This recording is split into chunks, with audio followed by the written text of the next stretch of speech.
বিএনপির ভারপ্রাপ্ত চেয়ারম্যান তারেক রহমানের বিরুদ্ধে করা চাঁদাবাজির 4টি মামলা বাতিল করে হাইকোর্টের দেওয়া রায় বহাল রেখেছেন আপিল বিভাগ।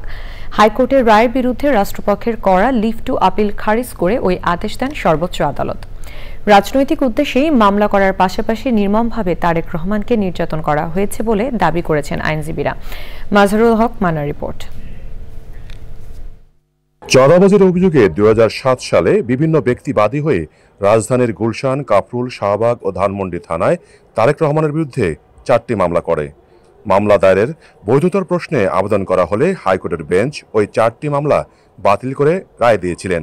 রায়ের বিরুদ্ধে লিভ টু আপিল করে রাষ্ট্রপক্ষ। শুনানিতে অতিরিক্ত অ্যাটর্নি জেনারেল অনিকার হক বলেন, কোটি টাকা চাঁদা দাবির অভিযোগে মামলা হলেও ওই টাকা কখনো উদ্ধার করা যায়নি, এমনকি কোথায় গিয়েছে তাও বলা হয়নি। আর অনেকদিন পর মামলা হয়েছে, যা আইনসিদ্ধ ছিল না। তারেক রহমানের আইনজীবী মাহমুদ্দিন খোকন বলেন, রাজনৈতিক উদ্দেশ্যে এই মামলা। জনাব তারেক রহমান এই বাংলাদেশের মানুষের আশা আকাঙ্ক্ষার ভবিষ্যৎ, এটা ফ্যাসিস্ট সরকার অনেক আগেই চিন্তা করেছিল এবং সেই কারণে আপনাদের মনে আছে যে তিনি হাঁটতেও পারতেন না, তার যে পিছনের ব্যাকবোন এগুলো ভেঙে ফেলেছিল, এত টর্চার তার উপরে করা হয়েছিল। কিন্তু আজকে দেখা গেল যে মামলাগুলোতে তাকে এত টর্চার করা হলো, কি কারণে টর্চার করা হলো সেটা আজকে প্রমাণ হলো যে একটা রাজনৈতিক উদ্দেশ্য প্রণোদিতভাবে তার এই মামলাগুলোর ব্যাপারে তাকে টর্চার করা হয়েছে। শুনানি শেষে আদেশ দেন জ্যেষ্ঠ বিচারপতি মোহাম্মদ আশরাফুল ইসলামের নেতৃত্বাধীন আপিল বিভাগের 4 বিচারপতির বেঞ্চ।